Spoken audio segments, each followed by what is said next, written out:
తాజా వార్తలను అందించే ప్రెస్ న్యూస్ కి స్వాగతం.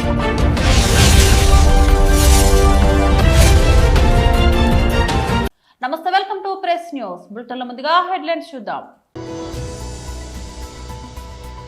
రాజన్న సిరిసిల్ల జిల్లాకు కొత్తగా ఎన్నికైన సర్పంచులతో బీఆర్ఎస్ వర్కింగ్ ప్రెసిడెంట్ కేటీఆర్ సమావేశం. నాంపల్లిలోని బీజేపీ రాష్ట్ర కార్యాలయంలో సర్దార్ వల్లభాయ్ పటేల్ వర్ధంతి సందర్భంగా చిత్రపటానికి పూలమాలలు వేసి నివాళులర్పించారు. మాజీ మంత్రి గుంటూరు జిల్లా వైఎస్ఆర్సీపీ అధ్యక్షులు అంబటి రాంబాబు ప్రెస్ మీట్.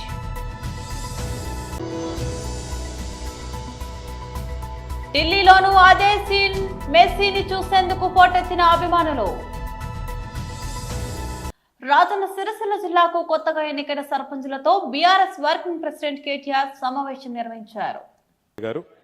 గౌరవ వేములవాడ నియోజకవర్గ ఇన్ఛార్జ్, మీ అందరికీ ఆప్తులు పెద్దలు శ్రీ చెలిమేడ లక్ష్మీ నరసింహారావు గారు, గౌరవ చొప్పదండి నియోజకవర్గ బాధ్యులు పెద్దలు మాజీ శాసనసభ్యులు సుంకె రవిశంకర్ అన్న గారు, గౌరవ కరీంనగర్ జిల్లా పరిషత్ మాజీ అధ్యక్షురాలు సోదరి శ్రీమతి తుల ఉమ గారు, గౌరవ రాజన్న సిరిసిల్ల జిల్లా పరిషత్ మాజీ అధ్యక్షురాలు సోదరి, అడ్డంగా గోడగడితే ఎట్లా తమ్మి జరుగురు తమ్మి జరుగురు ఇంకెందుకు జరుగు వాళ్ళ గనవని అటు జరుగురా తమ్మి, సైడ్కు రాని దయచేసి, అట్లా అడ్డంగా గోడగట్టకురు జరుగురు.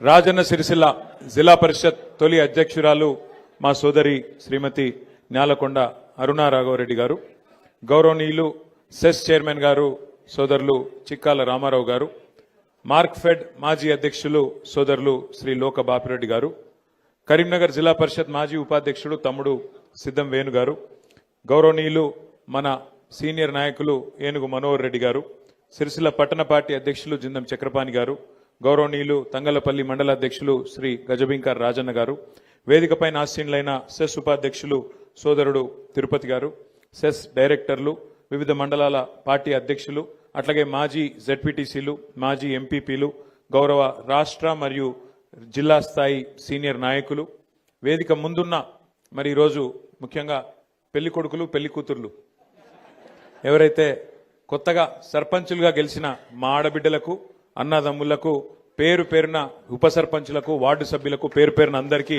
పార్టీ తరఫున శుభాకాంక్షలు. మా అందరి తరఫున కూడా గట్టిగా సపోర్ట్లు కొట్టాలి జర. హృదయపూర్వకమైన అభినందనలు. వేములవాడ నియోజకవర్గంలో 40 మంది సర్పంచులు గెలిచినారు, వారందరికీ ఒకసారి గట్టిగా చప్పట్లు. అట్లాగే తంగళ్లపల్లి మండలంలో 20 మంది సర్పంచులు గెలిచినారు, వారికి కూడా గట్టిగా చప్పట్లతో అభినందనలు. బోయిన్పల్లి మండలంలో 9 మంది గెలిచినారు, వారికి కూడా హృదయపూర్వకంగా అభినందనలు. ఇల్లంతకుంట మండలంలో 14 మంది గెలిచినారు, వారికి కూడా గట్టి కొట్టాలి చప్పట్లు. మొత్తం 2 దశల్లో జరిగిన ఈ ఎన్నికల్లో మరి 83 మంది వేములవాడ, అదేవిధంగా ఇల్లంతకుంట, బోయిన్పల్లి, తంగళ్లపల్లి కలిపితే 83 మంది సర్పంచ్లుగా గెలిచిన బీఆర్ఎస్ మద్దతుదారులందరికీ పేరు పేరున అభినందనలు. అయితే చాలా మంది పెద్దలు మాట్లాడి చాలా విషయాలు మీకు చెప్పే ప్రయత్నం చేసినారు. ముందుగా మీకు ఒక్కసారి మీ హక్కుల గురించి కూడా తెలుసుకోవాల్సిన బాధ్యత, అసలు ప్రభుత్వాలు ఎట్లా పనిచేస్తాయో తెలుసుకోవాల్సిన బాధ్యత కూడా మీ మీద ఉన్నది.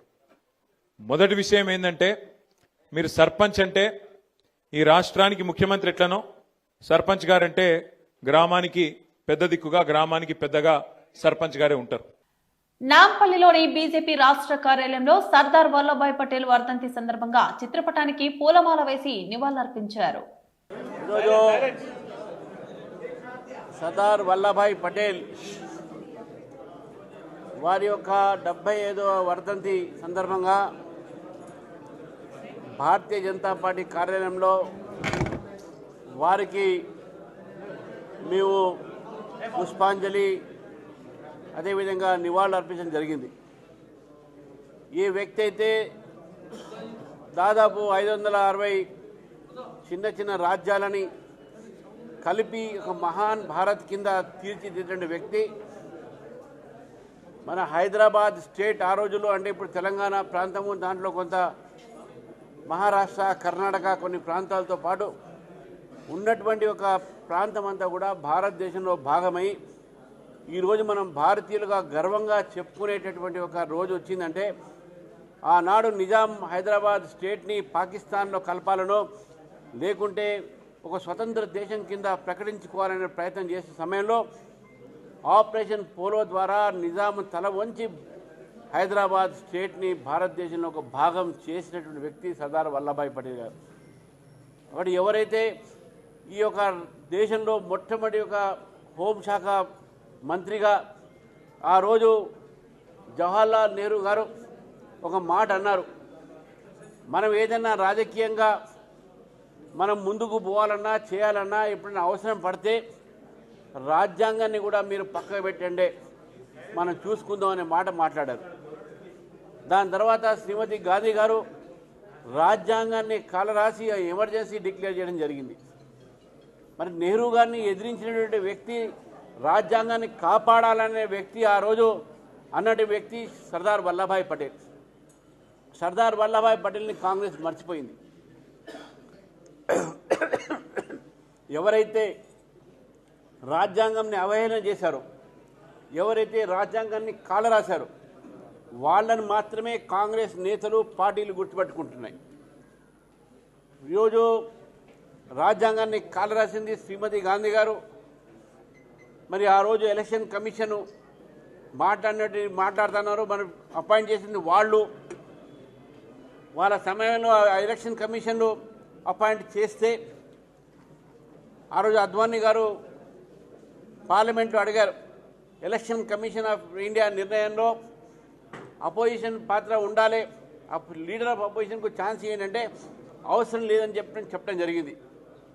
ఈరోజు అదే కాంగ్రెస్ పార్టీ నాయకుడు మమ్మల్ని పిలుస్తున్నారు కానీ మా ఒక అభిప్రాయం తీసుకోవట్లేదు. కనీసం మిమ్మల్ని పిలవడం జరుగుతుంది, మీరు అభిప్రాయం ఇస్తారా లేదా, ఎప్పుడైనా లిఖిత పిలువుగా ఇచ్చారో ఏవో తెలియదు.